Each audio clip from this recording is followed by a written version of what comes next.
Along the southern coast of Java stretches an ocean that has long inspired fear and reverence.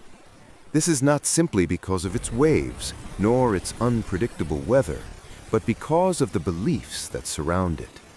For generations, the people living along this coastline have spoken of the sea as if it were alive, not just a body of water, but a realm with its own rules, its own power, and its own ruler. Stories of sudden disappearances, powerful currents, and ships lost without explanation have shaped how this ocean is perceived. To the Javanese people, the Southern Sea represents something far greater than nature alone. It is a boundary between the visible world and the unseen, between what can be explained and what remains a mystery.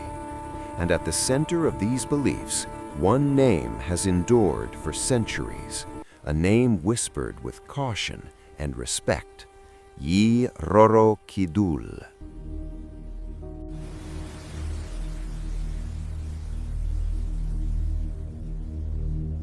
According to Javanese mythology, the story of Nyi Roro Kidul begins on land, not at sea. She is often described as a woman of royal blood, born into a kingdom marked by power struggles and political ambition.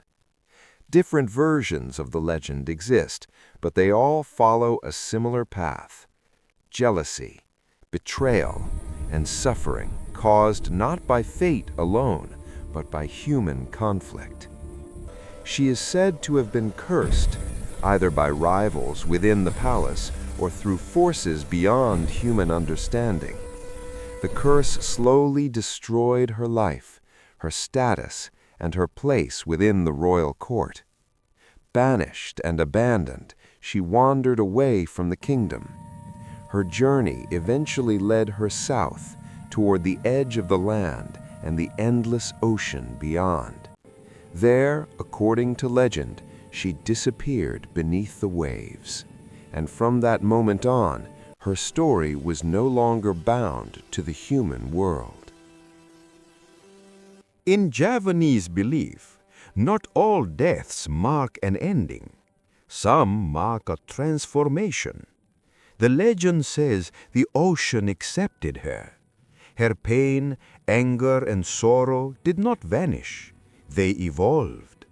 She became something more than human, a force intertwined with the sea itself.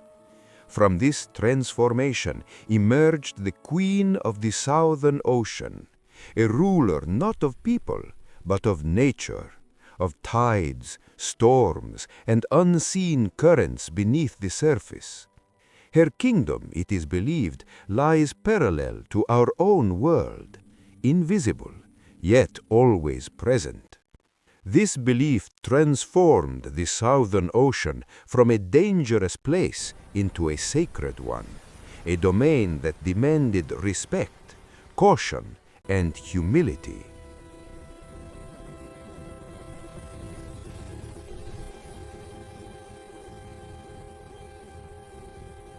The legend of Nyi Roro Kidul did not remain isolated among coastal villagers. It became deeply connected to Javanese royalty. Historical belief holds that the kings of the Mataram kingdom maintained a spiritual relationship with the Queen of the Southern Ocean. This connection was seen not as superstition, but as balance. The king ruled the land and its people. The queen ruled the sea and its forces. Through rituals and offerings, harmony was believed to be maintained. Breaking this balance, many feared, would invite disaster. This belief strengthened the authority of kings while reinforcing the sacred status of the southern coast. Even today, traces of these rituals remain, passed down as tradition rather than command.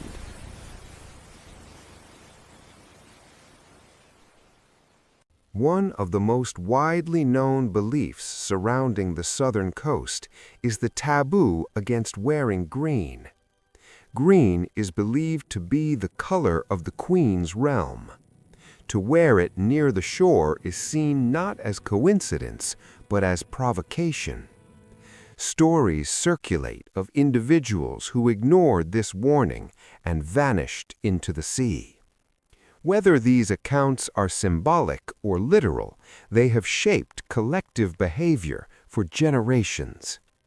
These taboos served a purpose beyond belief alone. They reminded people of the ocean's danger. They enforced caution where logic alone might fail. Through myth, survival instincts were passed down.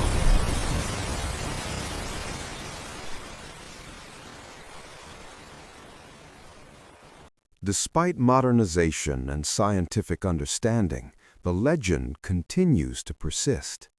Fishermen speak of nights when the sea changes without warning, calm waters suddenly turning violent, navigation becoming impossible.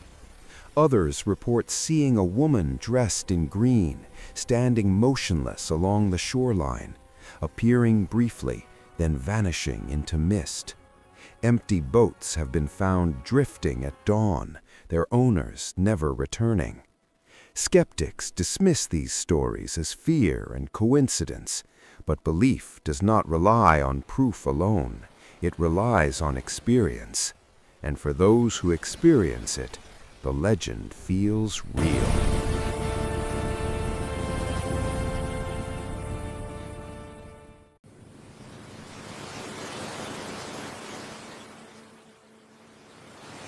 Science offers a clear explanation for many of these dangers.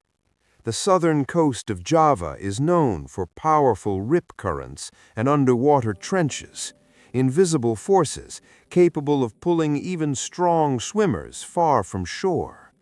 Yet science does not erase belief, because belief is not only about explanation, it is about meaning. Myths often emerge where danger exists. They become tools for understanding and survival. In this way, Nyi Roro Kidul represents more than a supernatural figure. She represents humanity's relationship with nature, respectful, cautious, and aware of its limits.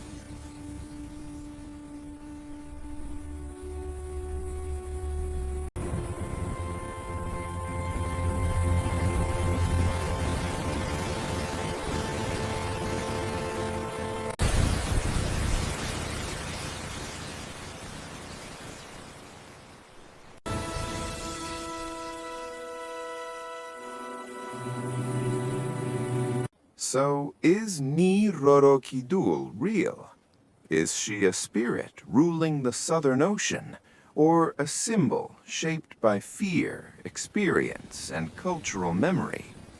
Perhaps the truth lies somewhere in between. What is certain is this: the Southern Ocean remains powerful and unforgiving. It demands respect, regardless of belief. And as long as its waves continue to inspire awe and fear, the legend of Nyi Roro Kidul will endure, not as proof of the supernatural, but as a reminder of how humans give meaning to the forces they cannot control.